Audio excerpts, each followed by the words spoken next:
Yeah, so there is this story I want to share, and this story has been so long, is more than 20 years, and I want this is part of the reason this story I want to share is part of the reason I don't really like shortcuts in life and shortcut in anything because this video it might be long. I might cut this video, so you have to watch the follow up. But I just want to take out time to share this story. When we were young, we were kids. Me and my sister, we used to go to the same nursery school. So some time ago, during that period, there's this road we used to take. We used to feel like that road was shorter to the house, but if that road was always close to the cemetery. So for those of us that know Cross River State, Calabar very well, there is an area called Etagbo. So Etagbo is close to the University of Calabar. So there is a cemetery close to the University of Calabar, just by the side.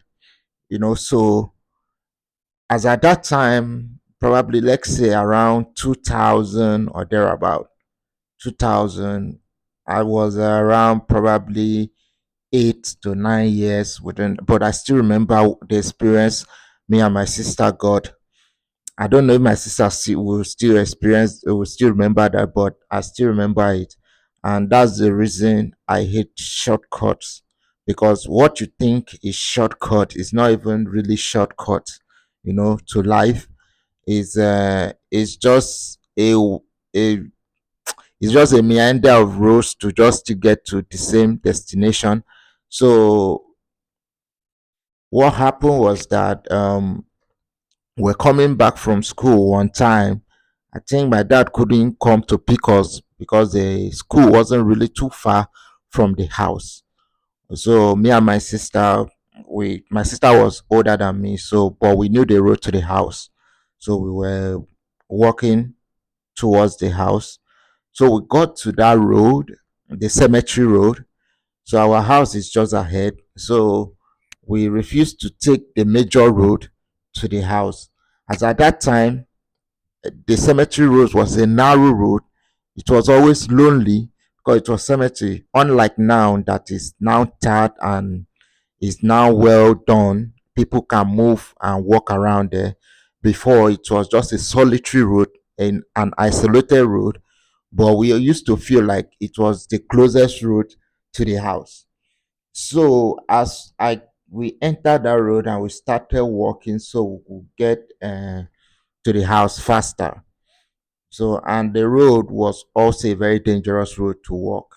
That's why shortcuts are very dangerous road to move. So we entered the road and we were walking, me and my sister, a narrow road. So when we were approaching the road, we were going to turn right so that we'll face our house directly. So me and my sister, we noticed a man just before that road walking towards us. So the man was wearing a red glove and had a bucket, and that bucket was dripping with red substance. So uh, when we noticed the man, so something in me, I was a child, but told me to tell my sister we should move faster. My sister, mind you, was my senior. So, but something in me told me to tell her we should move faster because I didn't like the movement of the man. I didn't like how the man was looking. And moreover, we were in a lonely and a dangerous road. So my sister listened to me and we started moving faster so that we'll get to the road that will lead directly in front of our house. So when we started moving faster, the guy noticed that we were moving faster and actually start moving fast with us. So when we noticed that he was moving faster too, we accelerated and we started running. So when we ran, I'm a man, I noticed that I was running faster than my sister. But and the man started chasing us. Now when he got closer, we noticed that the man was with a dagger And what was actually dripping, the red substance that was dripping was blood, and it was on the grave side. So that means something must have happened. So we were running crying. But luckily for me and my sister, there is one of our townsmen. He was a retired police officer. So the man lived there. So the man used to have this long propeller gun that he has with him. The man used to rear pig just by the side of the house. But mind you, that place was a lonely place. So you can imagine. Oh, fuck. Excuse me. Lamed,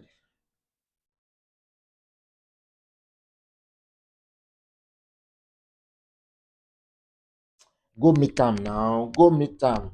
Ain't they around? Go meet him.